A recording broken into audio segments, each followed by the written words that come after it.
Alright, welcome to the video. I'm going to talk about what the best gears are for Strava. I've got a whole table here of product. Yes, that is a hair clip in my hair. We've got a question from a local rider. What's the best gears for Strava, for climbing, for Adelaide, for setting PRs and some of the steep climbs? In my opinion, I'm a big fan of this setup. Alright, this is the new compact. This is a 46 outer and a 30 inner. So I like the 46 for Norton Summit, big ring, big dog all the way up. The 30 for Corkscrew, Woodlands Way, Coach Road. And this is, I'll be honest with you, this is, the easy gears is a big reason I got up a hill pretty good. And it's cadence, because I'm a runner. And running is what I'm actually better at. I'd run 5Ks a week. I run a 16:30 to 17:30 any day of the year for 5K. Running is what I'm better at, genetically. I'm just better. I don't know why, but I'm better. I hardly run, but anyway.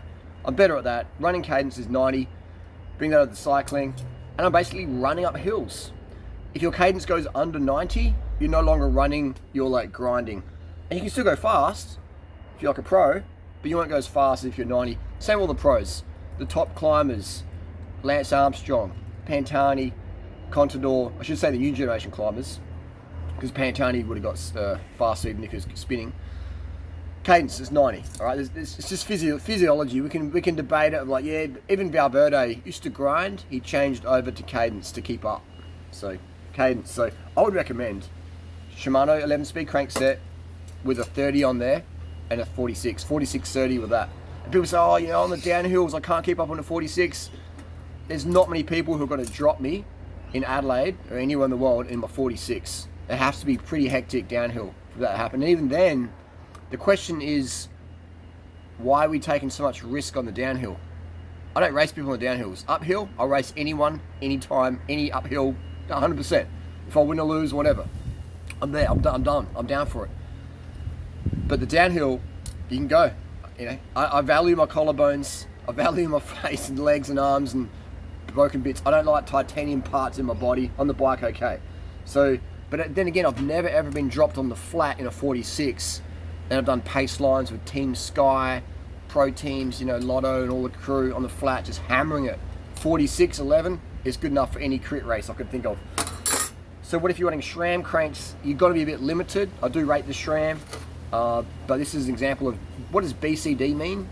Is called bolt circle diameter. So this is a 110 on this hand here, and this is a 50/34, and here is a 130 BCD, which is a 53/39. So I'm actually giving these away to a mate because I don't have any use for the 53 anymore because I do more hill stuff. And sure, the pros, you know, actually Chris Froome uses compact for a lot of races. So this is you have to be pretty fucking brutally fast. You basically have to be a pro to have this gearing. You know, if you're like on the team car 100k an hour, this will help you. All right, so that's a big thing. If you're in the pro peloton and you don't have a 53/11 on the downhill doing 100k an hour, and then you got to slip behind the team car drafting at 100k an hour, you know, through the caravan trying to get back on, you know. But who's doing that? You know what I mean? So why are you riding Tour de France gears when even Chris Froome uses compact certain times? So I was talking to a girl the other day. She had someone put this on a bike, and she's only a small thing, and I'm like, there's no way you can keep up with me on a climb. There's no way you can keep up with me on the flat. Not to be rude, but why are you using this gearing? She's like, my coach just put on there. I'm like, coach has got no idea. No idea. If you're running a SRAM 10-speed setup, you can just change the rear derailleur to a mountain bike derailleur and put a 40 on the back, and you're going to get up a lot of things. The ultimate setup really would be a 40 with a 30 in the front. Depends where you live, depends where you're going. For bike packing, for sure, it'd be fantastic. Loaded gear. Again, it depends where you're going.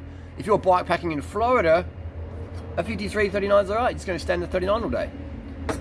If you're living in Adelaide, then this is going to be a better setup for exploring, for adventure setup. Should you change your cassette or should you change your chain rings? It depends. If you've just bought a new cassette, a 28, this person's got a 28, then I would change your chain rings. If you've just bought your new chain rings, I would change the cassette. It depends on your finances. You can always sell that new cassette as well. So it depends. But for me, to answer your question, I'm a big fan of changing the chain rings. All right, this is what I do. And the oval rings, they just feel a bit smoother. So yeah, I do rate these. They last a very long time. and they're lighter than the Dura-Ace chainrings. So they're lighter than the latest Dura-Ace. So I like these. I like these a lot. Do you need oval chainrings? No.